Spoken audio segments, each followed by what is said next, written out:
तानि देव सवितर्दुरितानि पराशुव यद्भद्रं तन्नयाशुभ वेदाहमेतं पुरुषं महान्तम् आदित्यवर्णं तमसः परस्तात् तमेव विदित्वा मृत्युमेति नान्यपन्था विद्यते अयनाय नान्यपन्था विद्यते अयनाय।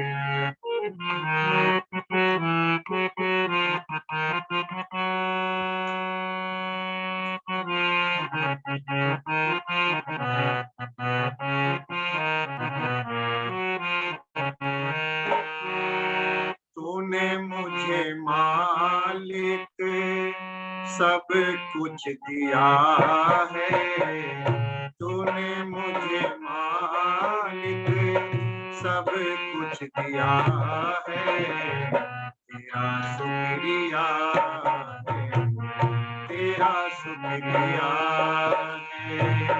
तूने मुझे मालिक सब कुछ दिया है, तेरा शुक्रिया है, तेरा शुक्रिया है।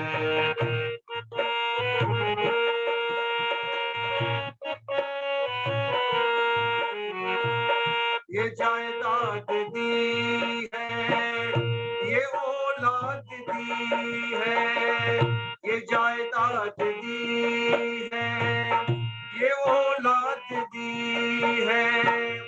मुसीबत में तुमने ही इमदाद दी है, तेरा ये दिया मैंने खाया पिया है, तेरा ही दिया मैंने खाया पिया है, तेरा शुक्रिया है, तेरा शुक्रिया है।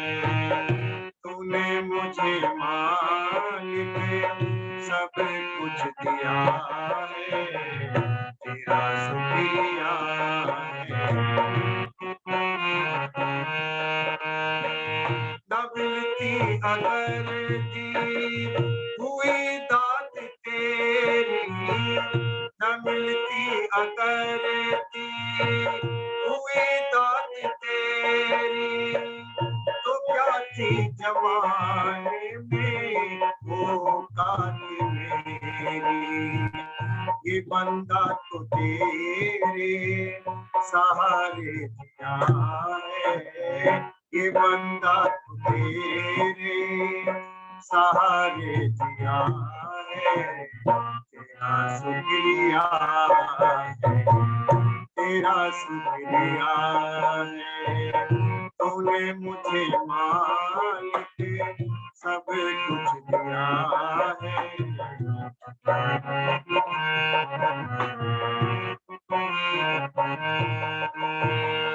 मेरा ही नहीं तो सभी का है दाता, मेरा ही नहीं तो सभी का है दाता, सभी को सभी कुछ है देता दिलाता।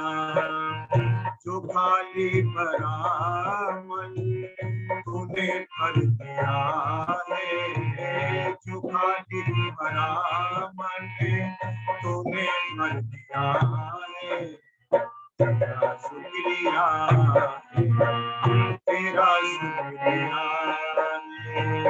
तूने मुझे मालिक सब कुछ दिया है, तेरा शुक्रिया है।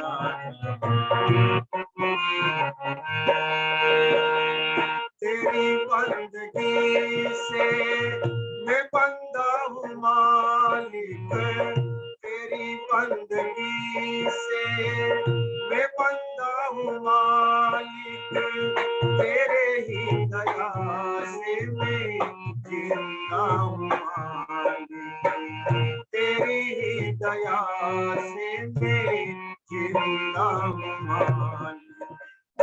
तुम्ही ने तो काबिल किया है, तुम्हें तो जीने के काबिल किया है। तेरा शुक्रिया, तेरा शुक्रिया, तूने मुझे मालिक सब कुछ दिया है। तेरा शुक्रिया, तेरा शुक्रिया, शुक्रिया, तेरा शुक्रिया।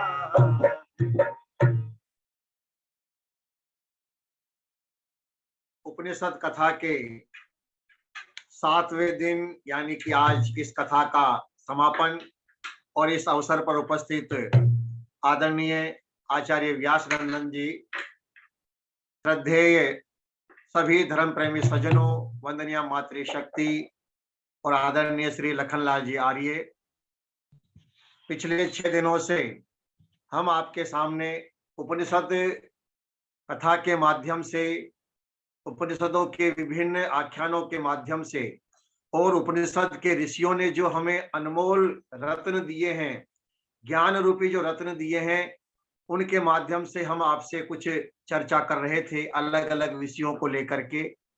और मैं समझता हूं आप सभी को यह कथा अच्छी लग रही है और कथा आपको समझ में भी आ रही होगी। कोशिश ये की जा रही है कि जो कथा है, उपनिषदों में जो ज्ञान है, उस ज्ञान को सरल भाषा में आप तक पहुंचे, उसको आप हृदयंगम कर सके, उसको आप समझ सके। हमारा उद्देश्य केवल मनोरंजन करना नहीं है, इस कार्यक्रम का उद्देश्य है जीवन परिवर्तन करना। मनोरंजन के लिए हमसे भी, हम तो कुछ भी नहीं है, खैर बड़े बड़े अच्छे अच्छे गायक हैं, कलाकार हैं, नाचने गाने वाले बजाने वाले हैं, वो लाखों रुपया 1 घंटे का लेते हैं और लोगों का मनोरंजन करते हैं। उनका उद्देश्य होता है कि हम जो गाएं, हम जो बजाएं, हम जो डांस करें, उससे लोगों का मनोरंजन हो, लोगों को अच्छा लगे। लेकिन हमारा उद्देश्य मनोरंजन करना बिल्कुल भी नहीं है। हमारा उद्देश्य आत्मरंजन, हमारा उद्देश्य आत्म परिवर्तन, हमारा उद्देश्य जीवन परिवर्तन। हमारा उद्देश्य है जीवन में जो बुराइयां हैं, जीवन में जो कमजोरी है, जीवन में जो कमियां हैं, उन कमियों को हम दूर करें और अपने जीवन को हम अच्छा बनाए, उत्तम बनाए, महान बनाए, सतोगुणी बने, उत्तम बने, हम आर्य बने। हमारे सभी पूर्वज आर्य थे। आर्य का अर्थ सज्जनों होता है श्रेष्ठ। हम सभी अच्छे बने, इस उद्देश्य को ध्यान में रखते हुए ये कार्यक्रम आदरणीय लखनलाल जी पूरी शिद्दत के साथ, पूरी तन्मयता के साथ में पिछले 2 वर्षों से निरंतर ये सेवा कर रहे हैं। महाराज मनु ने लिखा है कि दुनिया में जितने भी दान हैं, उन सभी दानों में सबसे बड़ा दान यदि कोई है तो वो है ब्रह्म विद्या का दान। सर्वेषामेव दानानां ब्रह्म दानम विशिष्यते, वारी अन्न गो महीवास तिल कांचन सर्पिषाम। जल का दान, अन्न का दान, सोने का दान, भूमि का दान, पशु का दान, ये सब दान दिए जाते हैं, लोग देते हैं। लेकिन कहते हैं कि इन सभी दानों में जो सबसे उत्तम दान माना है वो है ब्रह्म विद्या का दान। सर्वेषामेव दानानां ब्रह्म दानम विशिष्यते। तो आदरणीय लखनलाल जी जो दान का कार्य कर रहे हैं, देने का कार्य कर रहे हैं, आप तक इस वेद के ज्ञान को पहुंचाने का जो कार्य कर रहे हैं, निश्चित रूप से वो धन्यवाद के पात्र हैं। और आप सभी श्रोता, सुधी श्रोता इस कार्यक्रम से जुड़ते हैं, आपका भी बहुत बहुत अभिनंदन है।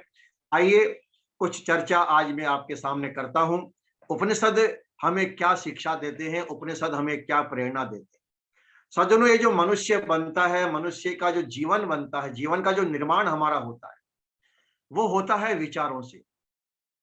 आप देखेंगे दुनिया के अंदर जितने भी लोग हैं और जितने भी लोग अलग अलग रास्ते पर चल रहे हैं, कोई ईसाई परंपरा को मानता, कोई मुस्लिम को मानता, कोई अलग अलग परंपराओं को मानता है, वो केवल विचारों का खेल है। मैंने आपसे कल कहा कि हम सभी मनुष्य एक जैसे ही हैं। हमारे अंदर शारीरिक रूप से कोई भिन्नता नहीं है, लेकिन भिन्नता कहाँ आती है? भिन्नता आती है विचारों से, कि साहब आपके हमारे विचार नहीं मिल रहे।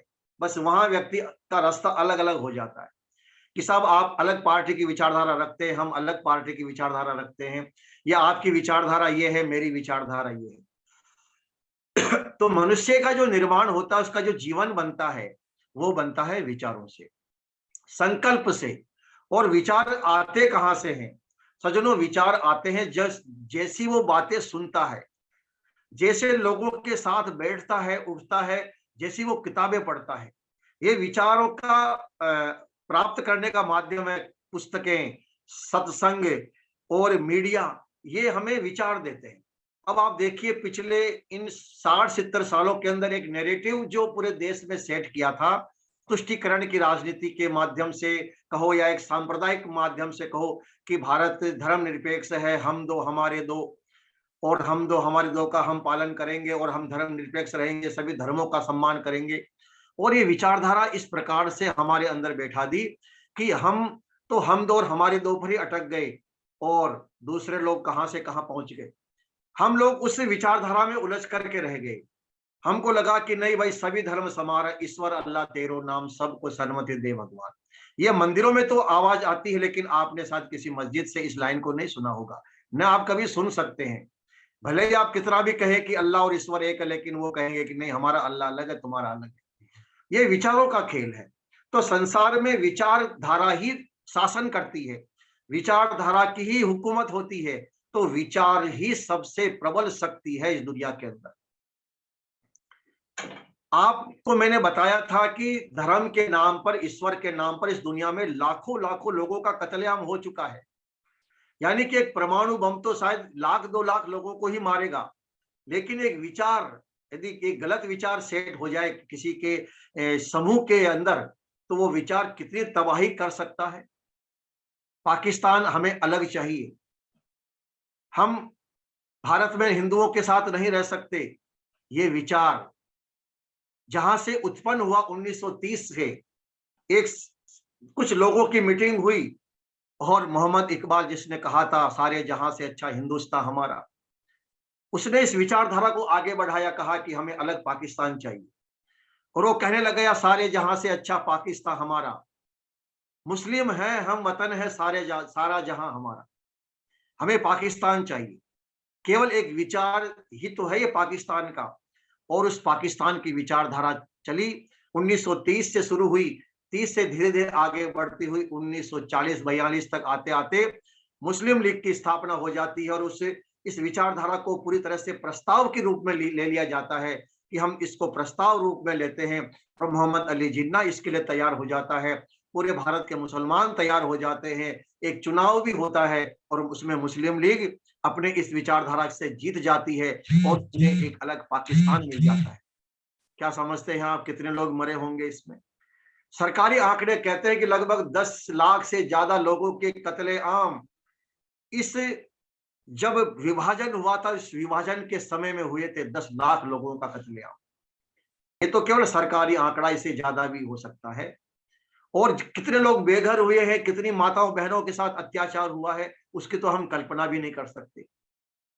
केवल एक विचार चला कि हमें अलग पाकिस्तान चाहिए, उस एक विचार ने केवल आते आते 17 साल के अंदर एक अलग देश भी ले लिया, और लाखों लाखों लोगों का कत्लेआम भी कर दिया।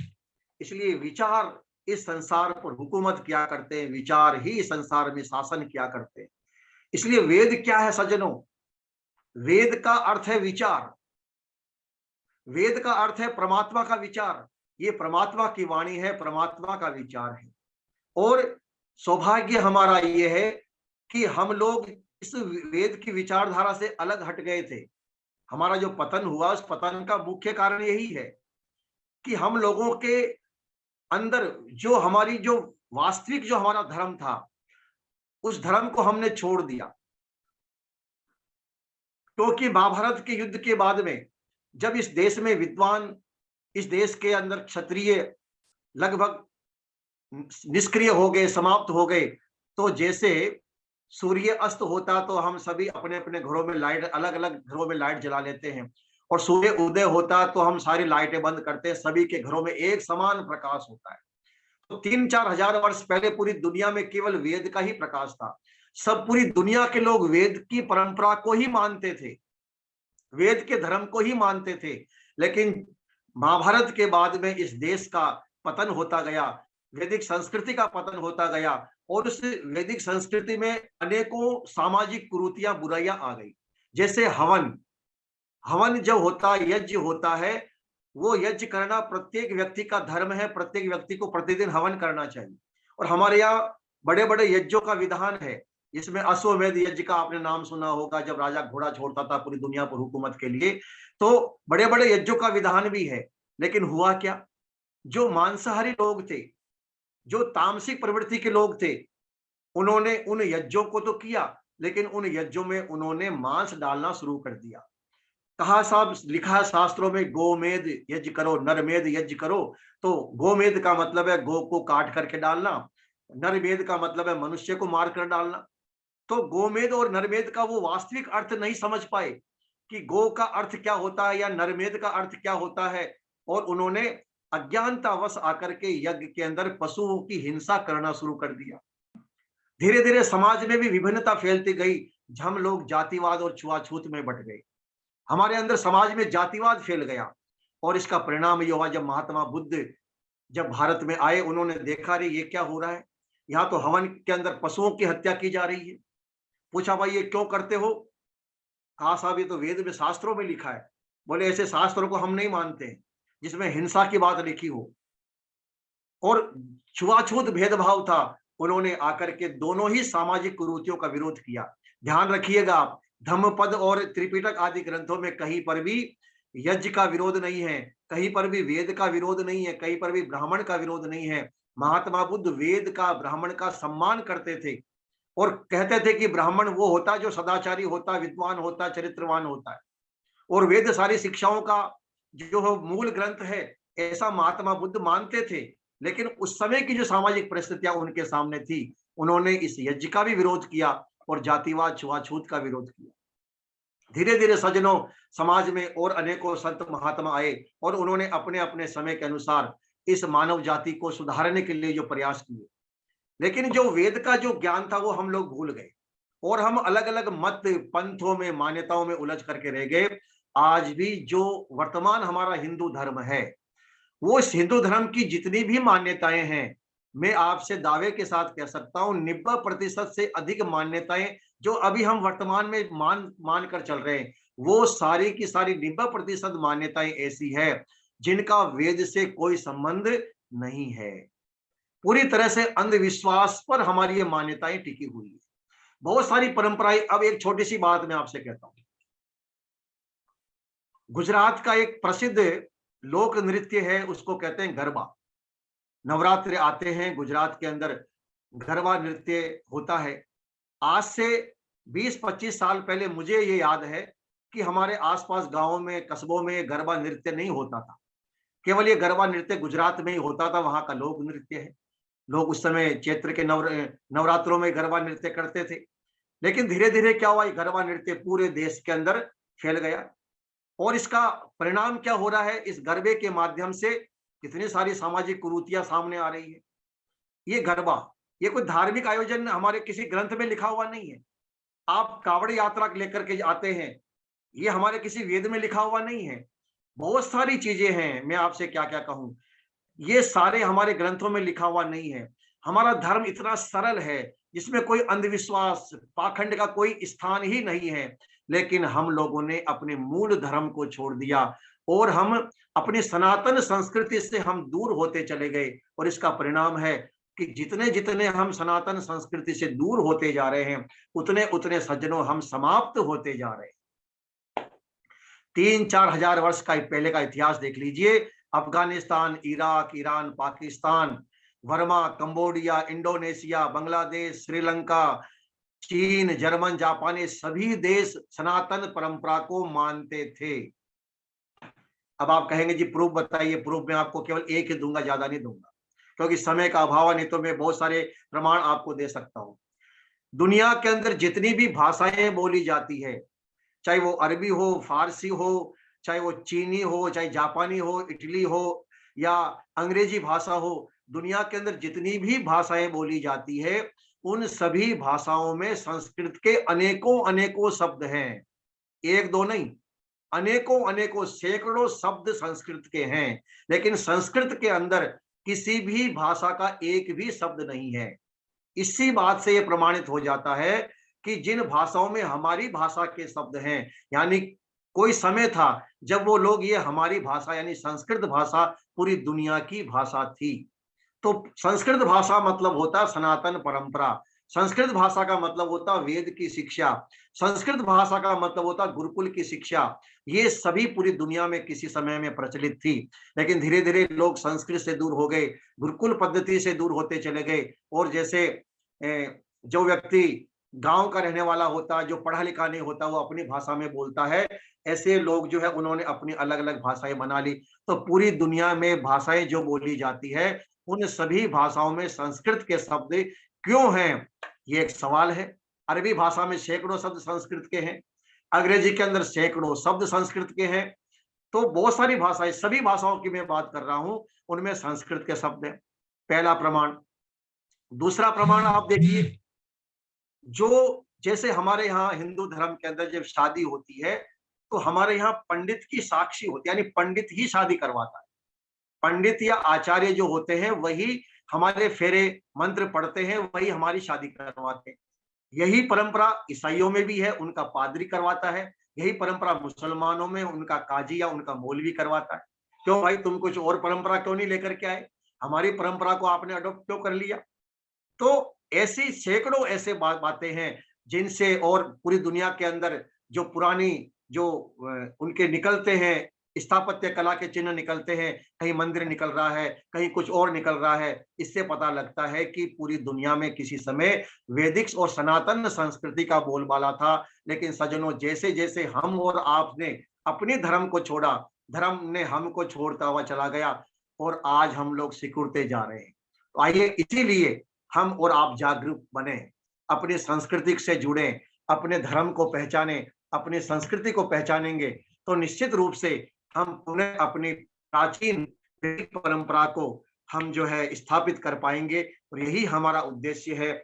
मैंने आपसे शायद कुछ दिन, 3-4 दिन पहले कहा था, जब तक सनातन धर्म को मानने वाले लोग इस दुनिया में जीवित हैं, तभी तक ये धरती रहने के लायक है। जिस दिन इस दुनिया से सनातन संस्कृति नष्ट हो जाएगी, ये धरती पूरी तरह से नरक बन जाएगी। यहाँ सारे जानवर समाप्त हो जाएंगे, सारे जानवरों को यह समाप्त कर दिया जाएगा, सारे महिलाओं को घरों के अंदर कैद कर दिया जाएगा, जैसे तालिबान कर रहा है, क्योंकि उनकी मान्यताएं ऐसी है। तो और हर व्यक्ति एक दूसरे के खून का प्यासा होगा, क्योंकि वहां तो यह मान्यता है कि मैं ही अच्छा हूं, बाकी सब खराब है। तो इस प्रकार की जो गलत परम विचारधारा है, यदि देश दुनिया में चलेगी तो निश्चित रूप से दुनिया का सर्वनाश होगा। इसलिए हमें अपनी वैदिक विचारधारा को, जो सार्वभौमिक सभी मानव जाति के कल्याण के लिए, सभी मानव जाति के उत्थान की बात करती है, ऐसी हमें अपनी संस्कृति को बढ़ाना है, अपने संस्कृति का प्रचार करना है। तो ये जो माध्यम है जूम ऐप के द्वारा, जिसमें आप 65, 70, 80 लोग जुड़ करके इस कार्यक्रम को सुनते हैं, हमारे लिए आप एक एक श्रोता महत्वपूर्ण है। हम ये मानते हैं कि यदि हमारी बातों को 1-2 लोगों ने भी अपने दिमाग में बैठा लिया, और 1-2 व्यक्तियों का भी दिमाग इस हो गया कि बस हमें भी कुछ अपने समाज और अपने धर्म के लिए कुछ करना है, तो आप बहुत बड़ा काम कर पाएंगे। आइए एक छोटा सा भजन सुनाता हुआ मैं आज की उपनिषद कथा को जो है हम आगे बढ़ाएंगे।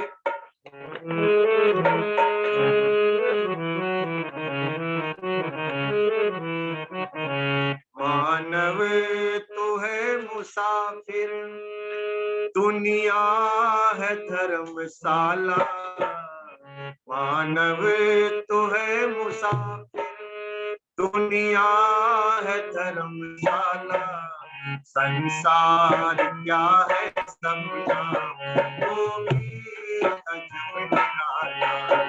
मानव तो है मुसाफिर, दुनिया है धर्मशाला। संसार क्या है समझा, वो भी अजब निराला।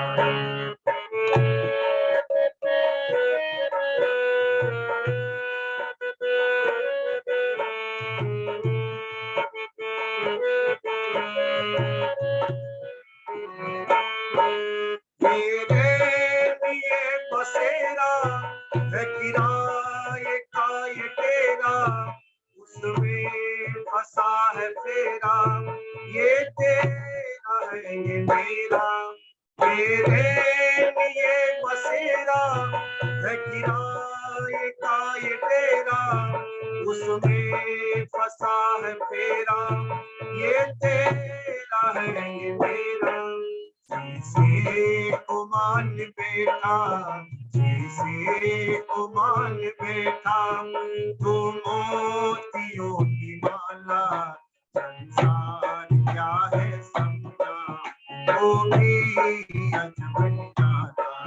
मानव तू है मुसाफिर, दुनिया है धर्मशाला, संसार क्या है समझा।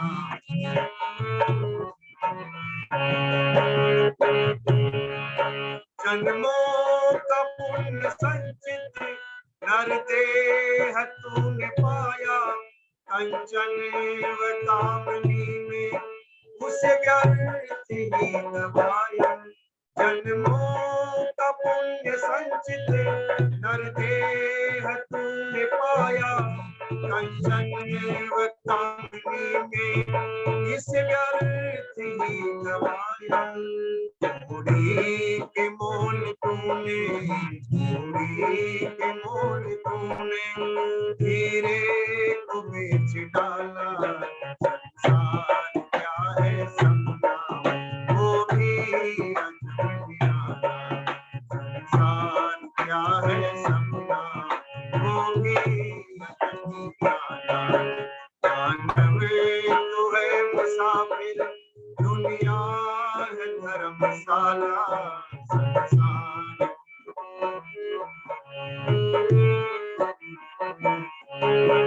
स्वर है तन का ढांचा, बालू की भांति कांचा, ऋषियों ने परखा जांचा, पशुओं में नाम साचा। स्वर है तन का ढांचा, बालू की भांति कांचा, ऋषियों ने परखा जांचा, पशुओं में नाम साचा। तुम्हें शिकारी बस ओ में नाम प्याला, संसार क्या है समझा, वो भी अजब निराला। मानव तू है मुसाफिर, दुनिया है धर्मशाला, संसार क्या है समझा, वो भी अजब निराला। संसार क्या है समझा, वो भी अजब निराला, वो भी अजब निराला, वो भी अजब निराला। संसार क्या है सपना, वो भी अजब निराला, शीशे को मान बैठा तू मोतियों की। एक व्यक्ति समुद्र के किनारे पर सुबह सुबह दौड़ने गया, थोड़ा सा अंधेरा था, ठोकर लगी, ठोकर में उसने महसूस किया कि कुछ चीज है, देखा तो देखा कि एक थैली है, अंधेरा था, उसने थैली को खोला, हाथ डाला तो उसमें कांच की जो कंचियां होती है वैसा उसे कुछ नजर आया। तो वो आदमी, कांच की गोलियां उसको नजर आ गई, तो उस गोलियों को वो समुद्र में फेंक फेंक करके खेलने लग गया। थोड़ी देर बाद में प्रकाश हो गया, उजाला हो गया, तो देखा कि ये तो कांच की गोलियां तो है, लेकिन जैसे बच्चे जिन गोलियों से खेलते ऐसी तो गोलियां नहीं है। दो तीन केवल वो गोलियां बची थी, सारी थैली उसने फेंक दी। उनको लेकर के वो आया और उसने अपने मित्र से कहा कि यार ये सुबह मुझे थैली के अंदर मिली थी, देखना क्या है। उसने कहा भाई मैं तो उसको पहचान नहीं सकता, तुम ऐसा कर सुनार के पास चला जा, क्या पता कुछ हीरा वगैरह तो नहीं है ये। गया सुनार के पास में, सुनार ने देखा, कहा कि भाई साहब कितनी है आपके पास में, बोले दो हैं। बोले ऐसा करो तुम दोनों ही 1-1 लाख रुपए में मुझे बेच दो। उसने कहा भाई ये इतनी कीमती चीज है क्या ये। बोले हाँ इतनी कीमती चीज है, ये हीरे हैं, और तुम जौहरी के पास जाओगे तो शायद इसकी कीमत और भी ज्यादा बढ़ जाएगी। तो वो आदमी जोर जोर से रोने लग गया। बोले भाई तू रोता क्यों है, तेरे को दो दो हीरे के तेरे को 2 लाख रुपए घर पर बैठे बिठाए मिल गए। बोले पता नहीं, पूरी थैली भरी हुई थी, उसमें पता नहीं कितने सारे जो ये हीरे थे, लेकिन मैंने उनको कांच के जो है गोलियां समझ करके मैंने उनको समुद्र में फेंक दिया। सजनों, परमात्मा ने आप और हम सबको भी ये अनमोल जीवन दिया था। एक एक जो श्वास हमारी आ रही है और जा रही है, ये हीरे जितनी कीमती श्वास है। ये जीवन हमारा हीरे से भी अनमोल जीवन है सज्जनों। ये जीवन हमारा व्यर्थ न हो जाए। ये जीवन ऐसा ही समुद्र में हम इसको जैसे कांच की गोलियों को ना समझी के अंदर अज्ञानता में उसने बर्बाद कर दिया, हम भी अज्ञानता में फंस करके अपने जीवन को नष्ट न करें। महाराज जनक ने याज्ञवल्क्य के ऋषि से पूछा, उपनिषद की कथा में आपको सुना रहा हूं कि जनक राजा ने याज्ञवल्क्य के ऋषि से पूछा कि महाराज, एकांत में कोई व्यक्ति चला गया हो, जंगल में चला गया हो, जहां उसे आसपास कोई हो नहीं, और ऐसे समय में व्यक्ति जो है किसके सहारे आगे बढ़ेगा, किसका सहारा लेकर के वो अपने मंजिल को तय करेगा। तो महर्षि याज्ञवल्क्य ने कहा कि महाराज, व्यक्ति उस समय अपने आप को आगे बढ़ाने के लिए उसे सूर्य का सहारा लेना पड़ेगा। यानी सूर्य का प्रकाश यदि होगा तो सूर्य के प्रकाश में वो व्यक्ति अपने यात्रा को आगे बढ़ा सकता है। तो राजा जनक ने पूछा कि यदि महाराज उस समय सूर्य भी न हो, तो सूर्य का प्रकाश न हो, अंधकार हो उस समय, तो उस समय कहा कि उस समय चंद्रमा का जो प्रकाश है, चंद्रमा की चांदनी के अंदर वो व्यक्ति जो है अपने आप को आगे बढ़ा सकता है। चंद्रमा की चांदनी उस समय उस व्यक्ति का जो सहयोग करेगी। जनक ने तीसरा सवाल किया, महाराज आप मान लीजिए अंधेरी रात है, न उस समय सूर्य का प्रकाश और न उस समय चंद्रमा का प्रकाश है, उसके बाद में फिर वो व्यक्ति आगे कैसे बढ़ेगा, कैसे वो अपने जीवन की उन्नति करेगा, कैसे वो अपने रास्ते को तय करेगा। तो महर्षि याज्ञवल्क्य कहते हैं, महाराज उसके बाद में तीसरा नंबर आता है अग्नि का। व्यक्ति अग्नि की सहायता लेकर के जो है आगे बढ़ सकता, अग्नि की सहायता से प्रकाश करे और उसकी सहायता से वो व्यक्ति आगे बढ़ सकता है। अग्नि यानी चाहे वो दीपक जलाए, चाहे वो अगरबत्ती जलाए, मोमबत्ती जलाए, चाहे टॉर्च के प्रकाश से, यानी कुछ ना कुछ भौतिक व्यवस्था उसे करनी पड़ेगी। अग्नि जला करके उस अग्नि के प्रकाश की व्यवस्था उसे करनी पड़ेगी और उस अग्नि की सहायता से वो व्यक्ति आगे बढ़ता है। जनक ने कहा, महाराज यदि कहीं अग्नि भी न हो तो क्या हो? तब याज्ञवल्क्य ऋषि कहते हैं, तब वो व्यक्ति वाणी की सहायता से आगे बढ़ता है। वाणी की सहायता का अर्थ है, अंधेरा हो रहा है, एकांत में हम हैं, हमें कहीं रास्ता नजर नहीं आता, उस समय हम आवाज लगाकर पूछते हैं, भाई साहब कोई है आसपास जो मेरी आवाज को सुन रहा है? और यदि कोई व्यक्ति आसपास होता तो हम कहते हैं, भाई साहब मैं यहाँ हूं, मुझे रास्ता बताओ, मैं किधर आऊं, मुझे कुछ दिखाई नहीं दे रहा है। तो उस समय व्यक्ति अंधेरे के अंदर एकांत में अब वाणी की सहायता से जो है आगे बढ़ता है। तो जनक ने कहा, महाराज यदि वाणी भी न हो तब क्या हो? तब याज्ञवल्क्य ऋषि कहते हैं, महाराज तब केवल और केवल आत्मा ही उसका सच्चा साथी होता है। तब व्यक्ति अपनी आत्मा की आवाज को सुन करके आगे बढ़ता है। सजनों, आत्म शक्ति, आत्मा जो है, जैसे परमात्मा निराकार है, परमात्मा जो है अनादि है, अजन्मा है, इसी प्रकार से हमारी जो आत्मा है वो आत्मा भी अनादि है, नित्य है, हमेशा रहने वाला है। आत्मा का स्वरूप भी निराकार है। कई लोग कह देते हैं साहब आत्मा साकार है, लेकिन उनको वो कहते तो है आत्मा साकार है, लेकिन किसी भी शास्त्र का प्रमाण उन्होंने आज तक नहीं दिया कि आत्मा भी साकार है। बस वो कुतर्क करेंगे, लेकिन हम कहेंगे भैया आत्मा निराकार है। इसका प्रमाण तो महर्षि दयानंद जी महाराज ने अपने शास्त्रों में, सत्यार्थ प्रकाश में लिखा है, पूना प्रवचन में लिखा है। लेकिन आप ये बताइए, यदि आप आत्मा को साकार मानते हैं तो किसी शास्त्र में लिखा हो तो बता दीजिए, हम मान लेंगे। लेकिन वो आत्मा को, तो सज्जनों आत्मा का जो स्वरूप है वो उपनिषद क्या कहते हैं, जायते मृत्यते वा कदाचित, नायम भूत्वा भविता वान भूय अजो नित्यो शाश्वत अयम पुराण न हन्यते हन्यमाने शरीरे। जो आत्मा है न वो पैदा होता है न मरता है, आत्मा सदा है, हमेशा रहता है।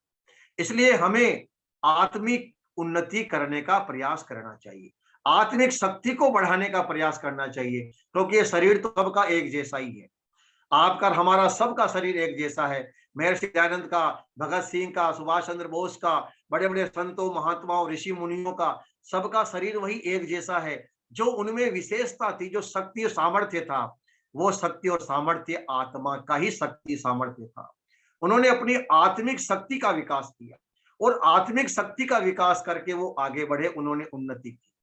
इसलिए हमारे यहाँ पर आत्मिक उन्नति की चर्चा की जाती है कि व्यक्ति को आत्मिक उन्नति यानी अपनी उन्नति करनी चाहिए, आत्मिक बल को बढ़ाना चाहिए। शंकराचार्य जी लिखते हैं, जंतुर वै कस्यचित् हेतो मृत्यु आत्मना विस्मृति। मनुष्य की मृत्यु क्या है, मौत किसे कहते हैं? शंकराचार्य कहते हैं कि अपने आप को भूल जाना ही मृत्यु है।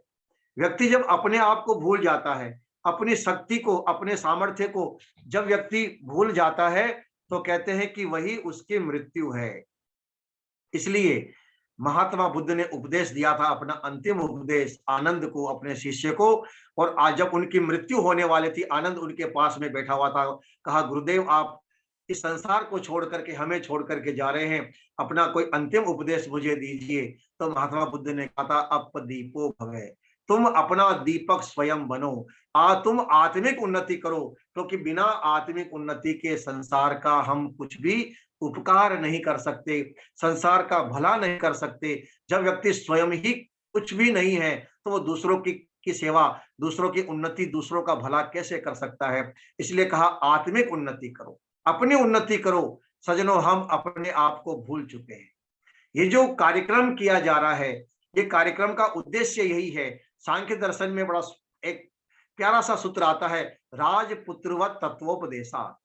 ये जो तत्व का उपदेश है, ये ज्ञान का उपदेश है, सत्संग है, ये किस लिए है? कहा, राजपुत्रवत। अब राजपुत्रवत का अर्थ क्या होता है? इसके लिए एक छोटी सी कहानी आपको सुननी पड़ेगी इस सूत्र को समझने के लिए। एक राजा के घर में लड़का पैदा हुआ, और पैदा होने के 2, 5, 7 दिन बाद में ही राजा के महल में चोर घुस गए। चोर घुस गए तो चोरों ने और भी सामान चुराया, लेकिन जाते जाते उस राजकुमार को भी वो चुरा करके ले गए।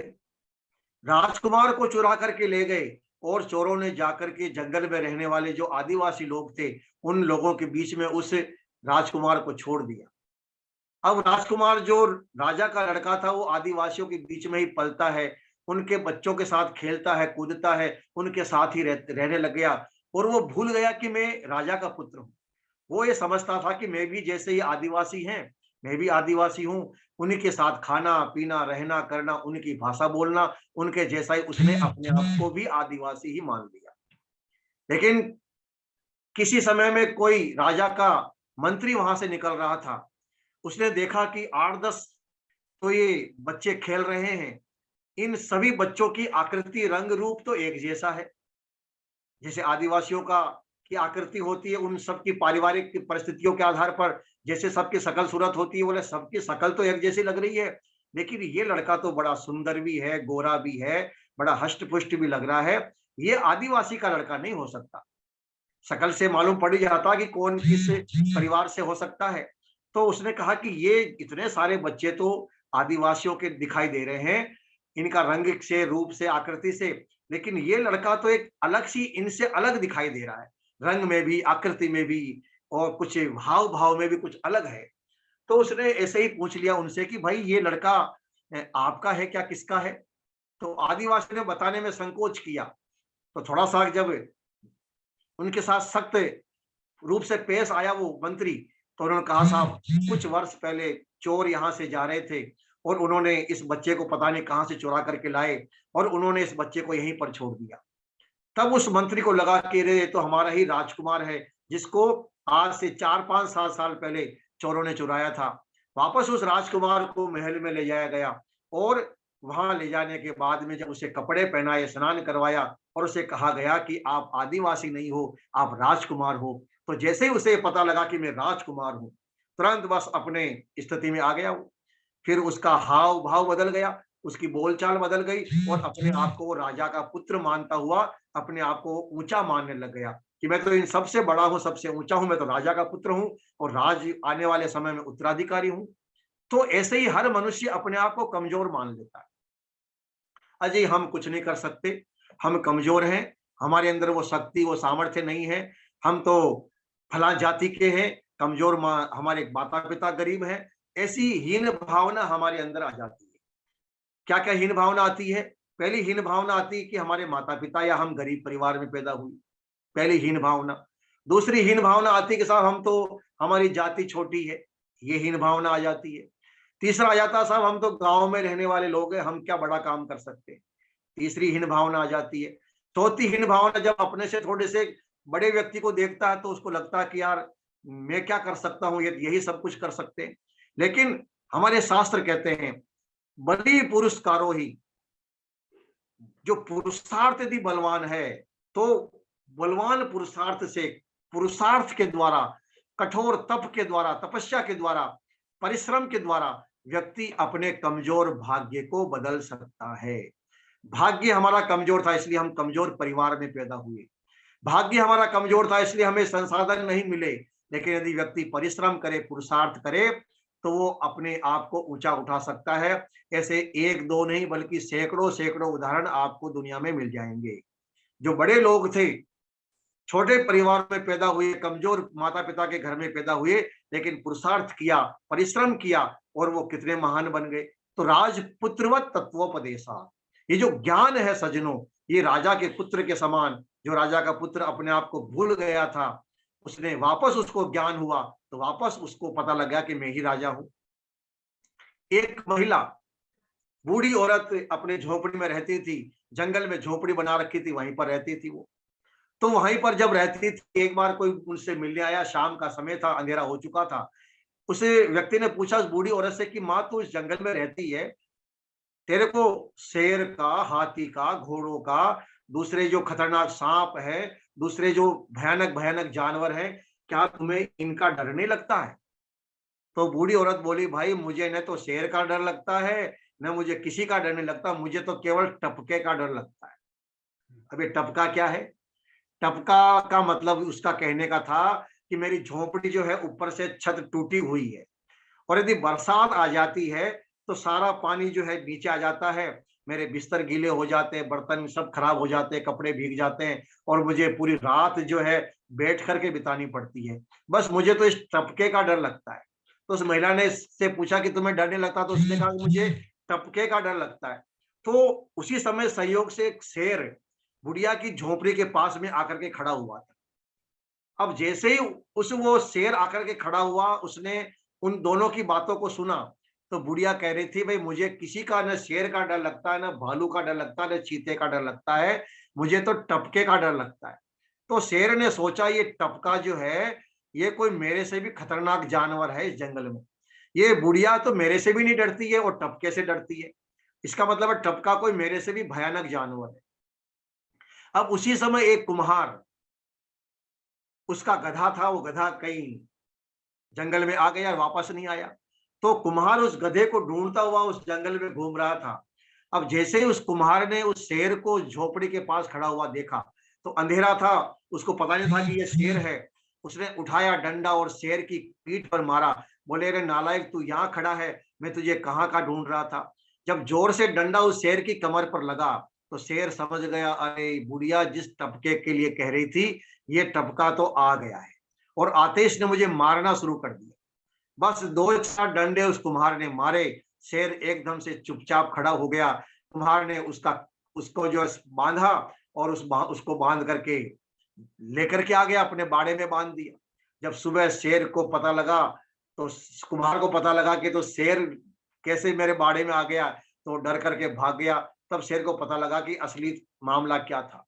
तो टपका यानी कमजोरी, हम अपने आप को ये मान लेते हैं कि हम कमजोर हैं, हमारे से बड़े पता नहीं कौन क्या है, ऐसी हीन भावना हमारे अंदर आ जाती है। महर्षि याज्ञवल्क्य के कहते हैं कि जो व्यक्ति आत्मा को समझ लेता है, अपने आप को जान लेता है, वो व्यक्ति कभी भी कमजोर नहीं होता। इसलिए हम देखिए, कमजोरी जब आती है हमारे अंदर, तो और जब हमें शक्ति का एहसास कराया जाता है, तो निश्चित रूप से व्यक्ति को लगता है कि भाई हम कमजोर तो नहीं है। वेद में अनेकों ऐसे मंत्र हैं जो हमें प्रेरणा देते, अहम इंद्रो न पराजिज्ञ धनम न मृतवे अवतस्ते कदाचन, कि मैं इंद्र हूं, मैं कभी पराजित नहीं हो सकता, मैं कभी हार नहीं सकता। प्रथम में हस्ते दक्षिणों जयो में सव्य आहित है, मेरे बाएं हाथ में पुरुषार्थ है, दाएं हाथ में मेरे विजय है। गोबाज स्किला सत यस सनवत पुरुषम। और वेद में ऐसे अनेकों देख उत क्रामत पुरुषो माओ मत था मृत्यु सर्वेशम अवमुंच मान है कि हे मनुष्यों, तुम्हारा जन्म समाप्त मरने के लिए नहीं हुआ है, तुम्हारा जन्म कायर और कमजोर बनने के लिए नहीं हुआ है, बल्कि उत्थानम, तुम अपना उन्नति करो, तुम अपना विकास करो। हर व्यक्ति को विकास करने का अधिकार है। और परमात्मा ने, मैंने आपसे कहा, हमारे आत्मा की जो शक्तियां हैं सज्जनों, वो सबकी बराबर है। हर व्यक्ति परिश्रम करके, पुरुषार्थ करके अपने आप को ऊंचा उठा सकता है। लेकिन आज कल हम लोगों ने पुरुषार्थ करना छोड़ दिया। हम लोग बस ऐसे हो गए, हमें सब कुछ सरकार दे दे, फ्री में बिजली मिल जाए, फ्री में पानी मिल जाए, फ्री में जो है हमें गेहूं मिल जाए, और फ्री के अंदर हमें सब कुछ मिल जाए, तो उसका परिणाम ये होता है कि हमारे अंदर हीन भावना आ जाती है कि भाई हम कुछ नहीं कर सकते, जो सरकार देगी बस हमें तो वही लेना है। अरे हम पुरुषार्थी बने, परिश्रमी बने, और संसार में वही समाज, वही लोग उन्नति करते, वही देश उन्नति करता है जिस देश के लोग परिश्रमी और पुरुषार्थी होते हैं। आज जो विकसित देश हैं, उन विकसित देश तब बने हैं जब उन्होंने पुरुषार्थ किया, मेहनत की है। बिना परिश्रम के कोई भी उन्नति नहीं कर सकता। इसलिए हमारे यहाँ वेद में भी और उपनिषद में भी कुर्वन्य भी है कर्माणि जिजीविष शतम समा, 100 वर्षों तक काम करने की प्रेरणा है हमारे लिए। जो हमारे लिए आश्रम व्यवस्था है, 4 आश्रम, ब्रह्मचर्य, गृहस्थ, वानप्रस्थ और संन्यास, इन चारों को आश्रम कहा गया है। आश्रम का अर्थ होता श्रम पूर्वक, जिसमें परिश्रम ही परिश्रम है। आश्रम, श्रम शब्द उसके अंदर आ गया। ब्रह्मचर्य 25 साल तक ज्ञान की प्राप्ति के लिए पुरुषार्थ, गृहस्थ आश्रम में 50 वर्ष की आयु तक धन कमाने के लिए पुरुषार्थ, फिर 75 वर्ष तक सेवा करने के लिए पुरुषार्थ, और फिर आगे के 100 वर्षों तक मोक्ष की प्राप्ति के लिए पुरुषार्थ। यानी व्यक्ति को कहीं पर भी आराम का संदेश नहीं है, व्यक्ति को पुरुषार्थी होना चाहिए, परिश्रमी होना चाहिए। तो जिस समय हम अपने अंदर की कमजोरी को दूर कर देते हैं, अपने अंदर की शक्ति को हम पहचान लेते हैं, तो उपनिषद कहते हैं कि व्यक्ति क्रतुमयो अयम पुरुष है। यह मनुष्य संकल्प से बना हुआ है, जैसे इसके विचार होते हैं ये मनुष्य वैसा ही बन जाता है। हमारे अंदर अच्छे विचार होंगे, हम अच्छे बनेंगे, बुरे विचार होते हैं, हम बुरे बन जाते हैं। अरे अर्जुन तो वीर था, इसने अकेले नहीं, विराट के युद्ध में भीष्म पितामह, द्रोणाचार्य, कृपाचार्य, कर्ण, दुर्योधन को हरा दिया था अकेले ही योद्धा ने। लेकिन महाभारत के युद्ध से पहले जब उसने दोनों ओर की सेनाओं को देखा, तो कहता है कृष्ण से कि हे कृष्ण, सीदंती मम गात्राणि मुखम से परिशुष्यति वेबथुष्य शरीर में रोम हर्ष से जाए, कि हे कृष्ण, मैं तो युद्ध नहीं करूंगा, मेरा तो शरीर कांप रहा है, मेरे से तो हाथ से गांडीवम संसरते हस्ता, ये गांडीव में मेरे हाथ से छूट चुका है, मैं युद्ध नहीं कर सकता। क्यों नहीं कर सकते हो भले आदमी, युद्ध के लिए तो हम आए हैं। बोले इनको मार करके मैं क्या करूंगा, इनको मार करके यदि मुझे राज्य मिल जाएगा तो इसे राज्य को लेकर के मैं क्या करूंगा। लक्ष्य प्रणशंति कुल धर्मा सनातन, बहुत सारे तर्क दिए अर्जुन ने, लेकिन कृष्ण ने कहा क्लेव्यम मास में गमय पार्थ नहीं तत्त्वयि उपपद्यते क्षुद्रम हृदय दौर्बल्यम तक्त्वा उत्तिष्ठ परम, कि हे अर्जुन, तू अपनी कमजोरी को मत प्रकट कर, क्षुद्रम हृदय दौर्बल्यम, अपनी हृदय की दुर्बलता को दूर कर, तू कायर कमजोर मत बर, अनार्य जुष्टम, तू बुरे लोगों के जैसा आचरण मत कर, और अपने आप की शक्ति को पहचान। कृष्ण भगवान ने उसे उपदेश दिया, विचारों का उपदेश दिया, तो तुरंत अर्जुन खड़ा हो गया और कहा नष्टो मोह स्मृति लब्ध्वा तत्प्रसादात् मया च्युतः स्थितो अस्मि कत संदेह करिष्ये वचनम तव। यह बताइए भगवान कृष्ण, अब बताइए क्या करना मेरे को, अब मैं पूरी तरह से रेडी हूं फॉर लड़ाई के लिए, आ जाइए मैदान के अंदर। तो एकदम विचारों का प्रभाव ऐसा पड़ा अर्जुन के अंदर कि वो योद्धा जो है युद्ध के लिए तैयार हो जाता है। हनुमान जी ने देखा समुद्र को, जामवंत ने कहा भैया समुद्र को तो मैं पार कर सकता हूँ और मैं सीता माता का पता भी लगा सकता हूँ, लेकिन अब क्या करूं, मैं बूढ़ा हो गया हूँ, मैं समुद्र पार नहीं कर सकता। अंगद से कहा अंगद तुम जाओ और सीता माता का पता लगा करके आओ। अंगद ने कहा मैं जा तो सकता हूँ, लेकिन वापस आने की गारंटी नहीं। मेरे अंदर शक्ति इतनी है कि मैं समुद्र तो पार कर जाऊंगा, लेकिन वापस नहीं आ सकता, ये मेरी अंदर शक्ति नहीं है। तो सबने कहा भले आदमी, जब तू आएगा ही नहीं वापस तो जाकर के करेगा भी क्या, और हम तेरे को इसलिए भी नहीं भेज सकते क्योंकि तू हमारा राजकुमार है। राजा, तू राजकुमार है, तू हमारा भावी राजा है, हम तेरे को संकट में नहीं डाल सकते। और जब तेरे अंदर वापस आने का ही सामर्थ्य नहीं है तो हम तेरे को क्यों भेजेंगे। तो सारे वानर बैठ गए, बोले अब कौन समुद्र को पार करेगा, और बिना समुद्र को पार किए सीता माता का पता कैसे लगाया जाएगा। तो फिर जामवंत ने उसी समय हनुमान जी को शक्ति का एहसास कराया।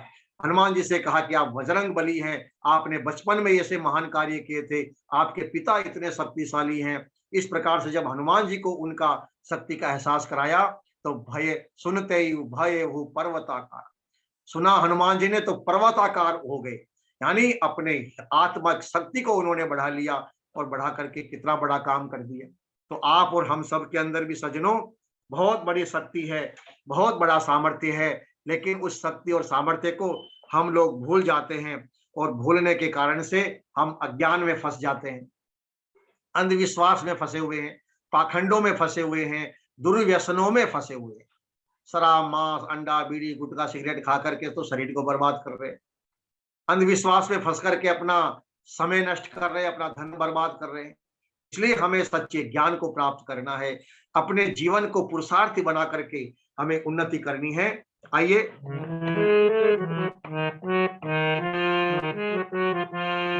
मानव तू मानव बन, ये छोड़ के पागलपन। मानव तू मानव बन, ये छोड़ के पागलपन। अनमोल है जीवन प्रभु का नाम दिए जा, शुभ काम किए जा। मानव तू मानव बन, ये छोड़ के पागलपन। अनमोल है जीवन प्रभु का नाम दिए जा, शुभ काम किए जा।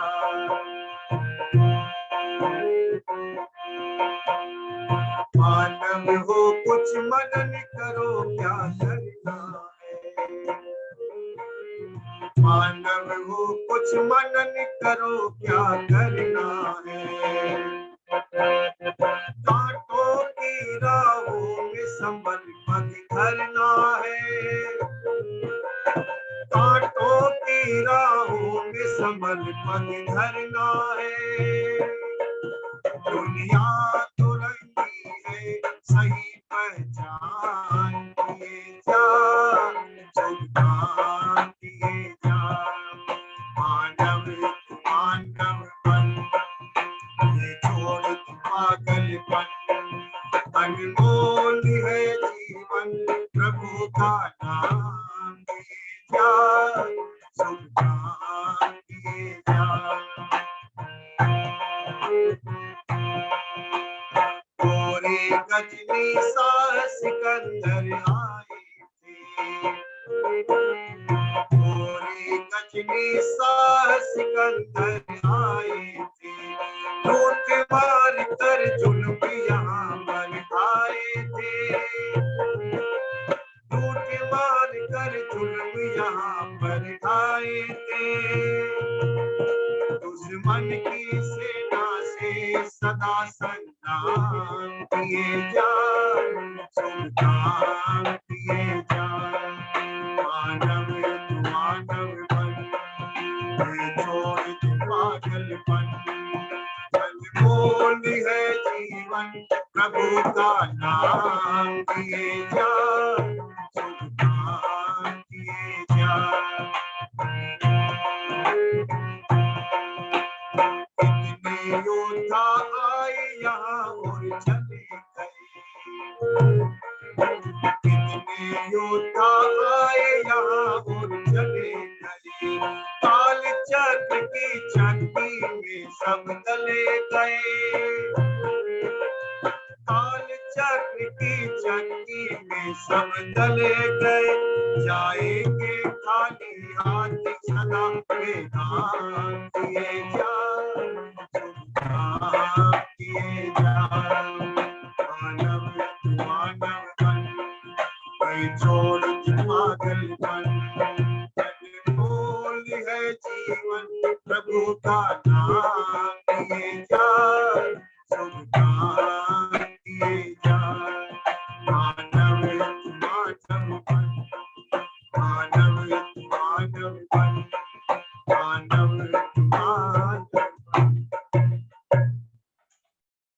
मानव तू मानव बन, ये छोड़ दे पागलपन, अनमोल है जीवन प्रभु का नाम लिए जा।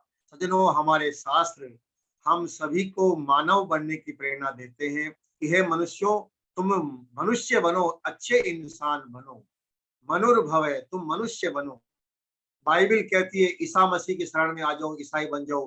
कुरान कहती है मुसलमान बन जाओ। लेकिन वेद कहता है तुम मानव बनो, और मानव बनोगे, यही हमारा मानव धर्म है। इस मानव धर्म को प्राप्त करके ही हम भी सुखी होंगे, और हम सज्जनों संसार को भी हम सुखी बना सकते हैं।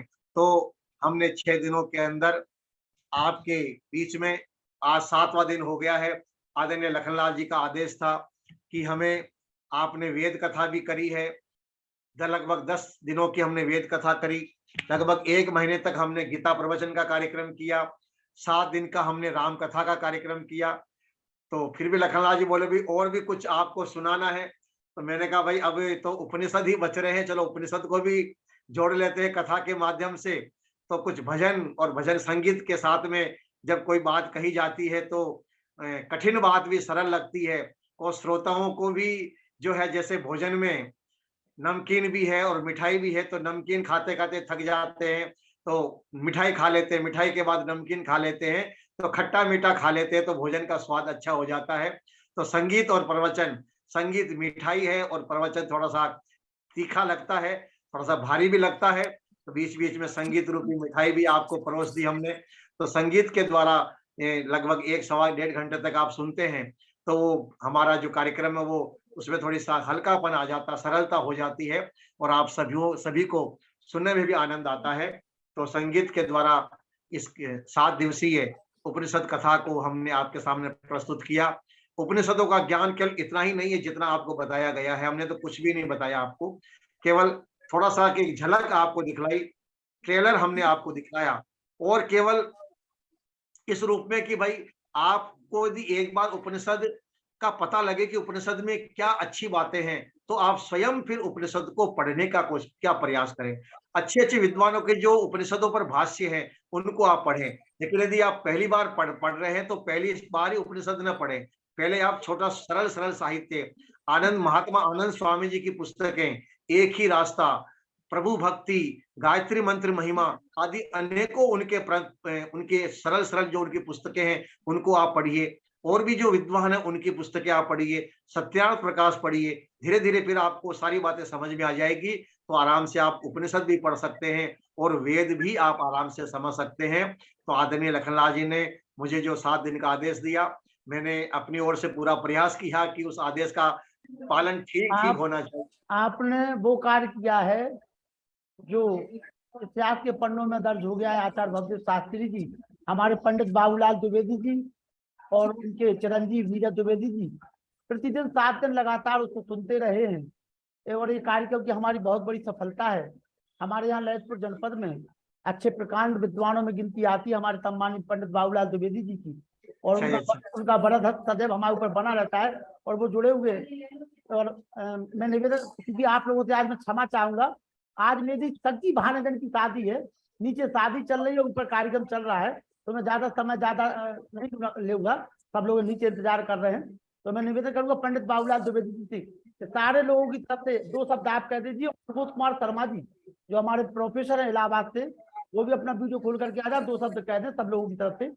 पंडित बाबूलाल द्विवेदी जी अपना आशीर्वाद दे दीजिए सभी को। द्विवेदी जी, सम्मानित द्विवेदी जी, पंडित बाबूलाल द्विवेदी जी आवाज, हाँ आवाज आ रही है, आपकी आवाज आ रही।